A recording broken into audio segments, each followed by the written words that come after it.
Good evening, praise Lord. Welcome to this video.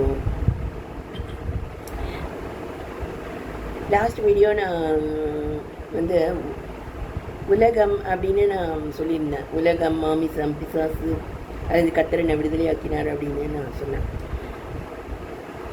அது ஒரு level இல்லையா வந்து.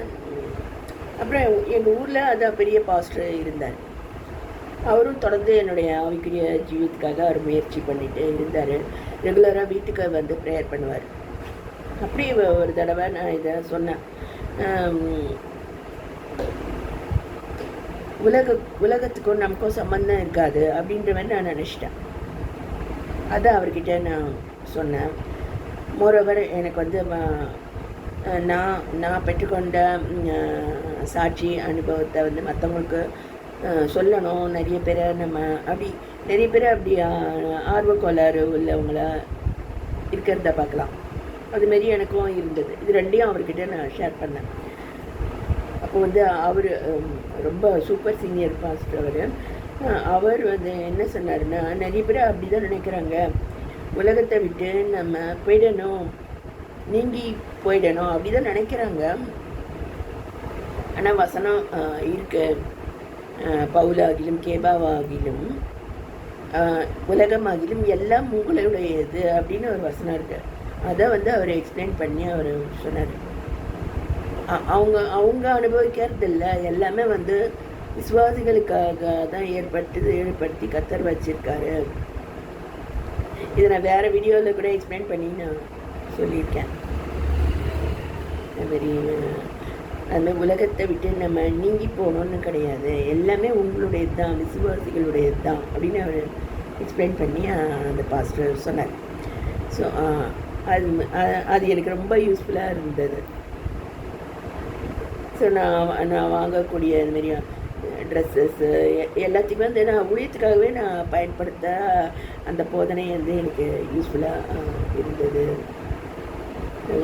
ரெண்டாவது வந்து புதிதாக நம்ம ரட்சிக்கப்படும் போது நிறைய பேருக்கு போய் சொல்லணுன்ற அந்த ஆர்வம் இருக்குது.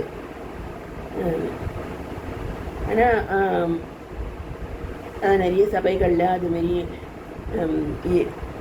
அந்த மாதிரி ஸ்டேஜஸில் தான் இருக்காங்க. பார்த்திங்கன்னா இந்த இடம் கொள்ளாமற் போக மட்டும் ஏராளமாக ஆத்துமக்கள் என்னுடைய சபையில் வரணும் அப்படின்னு சொல்கிறவங்க நிறைய பேர் இருக்காங்க. எங்களுடைய பாஸ்டர் 2 பேரும் நான் வளர்ந்த இடத்துல, அதுக்கப்புறம் திருவண்ணாமலையில் 2 இடத்துலையும் எனக்கு பிகினிங்லேயே சொல்லித்தரப்பட்ட பாடம் எனக்கு ரொம்ப பிளஸ்ஸிங்காக இருந்தது. அதாவது நம்ம புதிதாக ரட்சிக்கப்பட்டு நம்ம முன்னேறி செல்வதே பல சத்ரு போராட்டங்களை கடந்து செல்ல வேண்டி இருக்குது. அதோட நீங்கள் ஒரு ஆத்மா 2 ஆத்மாவை நீங்கள் அழைத்து சென்றால் போதுமானதாக இருக்கும். இந்த பில்கிரிம்ஸ் ப்ராக்ரஸ்லேயும் பார்த்திங்கன்னா வந்து கிறிஸ்டியான் அப்படி அவர் தான் போகிறார் இல்லையா, அவர் கூட ஃபெய்த்ஃபுல் அப்படின்னு ஒருத்தர் ஜாயின் பண்ணுவார். அதுக்கப்புறம் ஹோப்புன்னு ஒருத்தர் ஜாயின் பண்ணுவார். ஒருத்தர் 2 பேர் தான் கடைசி வரைக்கும் போவாங்க.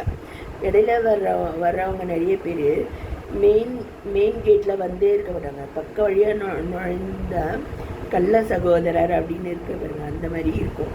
ஸோ இவங்க எச்சரிக்கை, ஒருத்தர் தப்பாக சொன்னாலும் இன்னொருத்தர் வந்து எஜுகேட்டடாக லேர்னடாக இருக்கிறதுனால அதை வந்து காப்பாற்றி கடைசியில் 2 பேர் தான் போகிற மாதிரி இருக்கும். அதுமாரி ஒரு ஆத்மா 2 ஆத்மா ஆதாயம் பண்ணால் போதும் அப்படின்னு தான் எனக்கு சொல்லி கொடுத்தாங்க. அது பெரிய பிளஸ்ஸிங்காக எனக்கு இருக்குது. அப்படி இல்லைன்னா வந்து ஏன் நான் சொல்கிறேன் அப்படின்னா வந்து, நான் பரிசுத்த ஆவி பெற்றவள் அப்படின்னு வைங்க. அப்படின்னா அந்த இன்னொருத்தர் வந்து பெற்றவங்களாக இருக்கலாம், இல்லை பெறாதவங்களா கூட இருக்கலாம். அவங்களுடைய லெவல் ஆஃப் க்ரோத் வந்து டிஃப்ரெண்ட்டாக தான் இருக்கும். அல்லது பரிசுத்தாவியை அறியாத நபர் கண்டிப்பாக வந்து ஈவில் ஸ்பிரிட்டில் அவங்க இருப்பாங்க, கண்டிப்பாக இருப்பாங்க.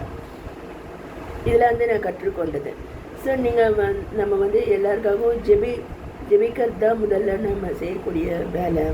நேரடியாக வந்து ஈவில் ஸ்பிரிட்டோட நம்ம மோதுறது வந்து கடினமாக இருக்குது. எனக்கு நிறைய எக்ஸ்பீரியன்ஸு இருக்குது. ஸோ அதனால் இதை நான் ஷேர் பண்ணேன்.